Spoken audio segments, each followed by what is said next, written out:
여러분, 미국과 중국의 전쟁, 이게 경제전쟁이든 무역전쟁이든 화폐전쟁이든 좀 더 나아가서 무력전쟁이든 이것은 아마 불가피할 것으로 생각됩니다. 하늘에 태양이 두 개가 될 수가 없잖아요. 어떤 식이든 하나는 지고 하나는 떠야 됩니다.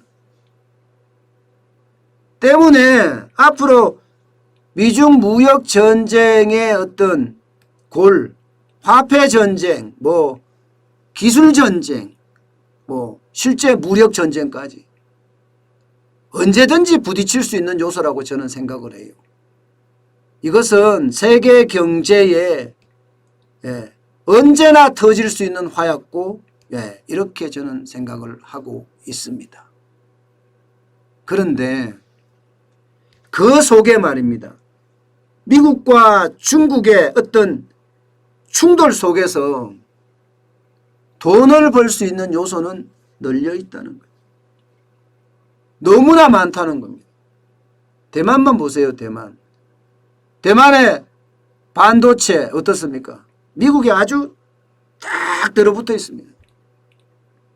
TSMC 같은 경우는요, 투자를 우리 기업 전체가 투자한 것보다 더 많이 하겠다, 40조 이상 하겠다, 이렇게까지 나올 정도로 미국에다 투자를 굉장히 강화하고 있어요.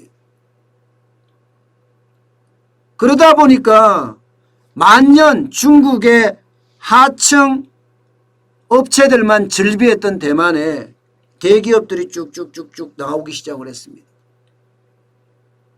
그만큼 미중 어떤 전쟁 사이에 새우등이 터지는 것이 아니라 부가적인 이익을 얻는 사람이 굉장히 많다는 거예요. 대표적인 대만 기업이라는 거고 일본 기업들, 아마 이런 기업들이 아마 앞으로도 그렇게 될 겁니다. 대한민국도 마찬가지입니다. 대한민국도 이게 우리가 어떤 자세를 취하느냐에 따라서 굉장히 달라질 것으로 예상이 됩니다. 그만큼 미중 무역 전쟁은요, 숙명의 대결이다, 이렇게 볼 수가 있습니다. 여러분, 미국에서 말입니다. 어저께 간단하게 말씀드리면 280조 원에 해당되는 중국 견제법, 미국 의회에서 통과가 됐습니다. 쉽게 말하면 미국을 혁신시키고 경쟁력을 강화하겠다는 이야기에 여야 할 것 없이 초당적으로 통과를 시켰어요. 초당적으로. 상원에서 찬성이 68표, 반대 32표로 해서요, 통과가 됐습니다. 그러면 280조 원을 지금 투자한다는 이야기잖아요. 투자. 그 280조 원이 투자되는 그곳에서는요, 엄청난 전쟁이 일어날 겁니다. 엄청난 전쟁이. 그 어떤 것보다가 아마 말로 표현하지 못할 전쟁이 일어날 거예요. 금액이 적은 금액도 아니고 280조입니다. 2,500억 달러 말입니다. 기술개발에 1,900억 달러, 반도체에 520억 달러, 자동차용 부품 반도체에 20억 달러 등을 해서 이게 엄청난 투자를 하겠다는 이야기예요. 여기에다가 말입니다. 미국은 이 법안과 함께 쉽게 말하면 중국 견제 전략 보고서까지 내놨습니다. 전략 보고서까지. 이 전략 보고서를 토대로 지금 적어도 280조를 투자를 해서 중국을 무너뜨리겠다, 이런 생각인 거잖아요. 이 중국 견제 전략 보고서에 보면요, 주로 일본, 대만, 대한민국 또는 쿼드에 가입된 인도나 호주 이런 데 말이 주로 많이 나옵니다. 심지어 대한민국을 거론한 게 예, 74차례라고 이야기해요. 74차례. 74차례면요. 이 보고서가 250쪽 분량인데 뭐 2번에 한 번이라고 이야기해야 되나? 3번에 한 번이요? 예. 그만큼 많이 우리를 언급했다는 거예요. 그것도 아예 딱 깨놓고 말입니다. 뭐 SK, 삼성, 뭐 이렇게 LG 기업을 딱딱 지목해 가면서도 이야기를 했을 정도라고 하니 이 중국 경제 전략 보고서는 어쩌면 우리가 새롭게 봐야 될 부분, 새롭게 우리가 성장 동력으로 갖고 가야 될 부분이 아닌가 이런 생각을 저는 해보거든요. 물론 한국은 74회를 거론했지만 대만은 84회, 일본은 85회를 언급을 했습니다. 85회를. 그런 측면에서 보면 비중이 딱 차이가 나죠. 비중은 좀 차이가 났습니다만은 중요한 것은 대중 경제 전략 보고서에서 이제는 대한민국도 담아뒀다. 많이 담아뒀다는 사실이 굉장히 중요한 대목입니다. 결국은 보면 G7 국가 그 다음에 어떤 대만, 한국, 일본, 미국 이게 쿼드의 어떤 국가들 이게 연합해서 중국을 공급망에서부터 시작해서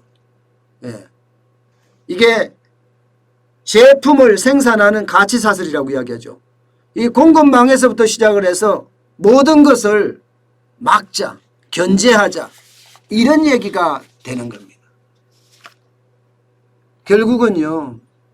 이게 미국 중심의 어떤 모양새가 점점 만들어지고 있다 이런 사실입니다. 그런데 말입니다. 이제 이 네 곳이요. 이 중국 경제 전략 보고서에서 나왔던 네 곳이 과연 어딘가 이게 중요하잖아요. 우리 기업에게는 엄청난 기회가 될 테니까 말입니다. 엄청난 기회가. 얼마나 참여하는지에 따라서 굉장히 달라지기도 하겠지만 엄청난 기회가 될 겁니다. 그래서 이 네 곳에서는요. 미국과 중국의 어떤 피 튀기는 전쟁도 있겠지만 반면에 대한민국 투자자나 뭐 중국 투자자나 전 세계 투자자나 어느 나 마찬가지 투자자라면 이 속에 큰 기회가 있다. 이런 것도 보일 수가 있는 겁니다. 여러분 보세요. 첫 번째 분야가 반도체입니다. 반도체 분야에 적어도 540억 달러를 투자하겠다는 거예요. 이게 첫 번째 분야. 특히 자동차용 반도체를 특정해서 20억 달러 투입을 하겠다. 이렇게까지 이야기했습니다. 그러면 20억 달러를 투자를 하는데 어디에 투자할 거냐? 대만 기업이 와서 공장을 짓게 할 거냐? 아니면 한국 기업이 와서 공장을 짓게 할 거냐? 그것도 아니면 미국 기업에게 다 돈을 밀어줄 거냐? 이런 것을 봐야죠. 분명한 것은요. R&D에 540억 달러를 투자를 한다는 것은 반도체 팹리스 같은 거 있잖아요. 반도체 제조 설계하는 그런 전문기업들. 제조 설계하는 전문기업들이 지금 미국에는 굉장히 많거든요. 여기가 만약에 계속 발전한다는 것은 이게 우리 반도체 기업에게도 기회가 있다는 뜻입니다. 두 번째는 배터리입니다. 배터리 보세요. 배터리도 적지 않습니다. 170억 달러를 대출해 준다는 거예요. 저장시설 확충에만 2억 6천만 달러를 투입하고요. 전문 인력 양성에 1억 달러 투입한대요. 그렇다면 이때도 아예 거론한 게 SK 이노베이션, LG 에너지 솔루션인가요? 아예 언급을 했습니다. 그냥 언급을 했어요. 그 중국 경제 전략 보고서에서 말입니다. 그러면 앞으로 이들 기업의 성장은 눈에 보이겠죠. 눈에 보입니다.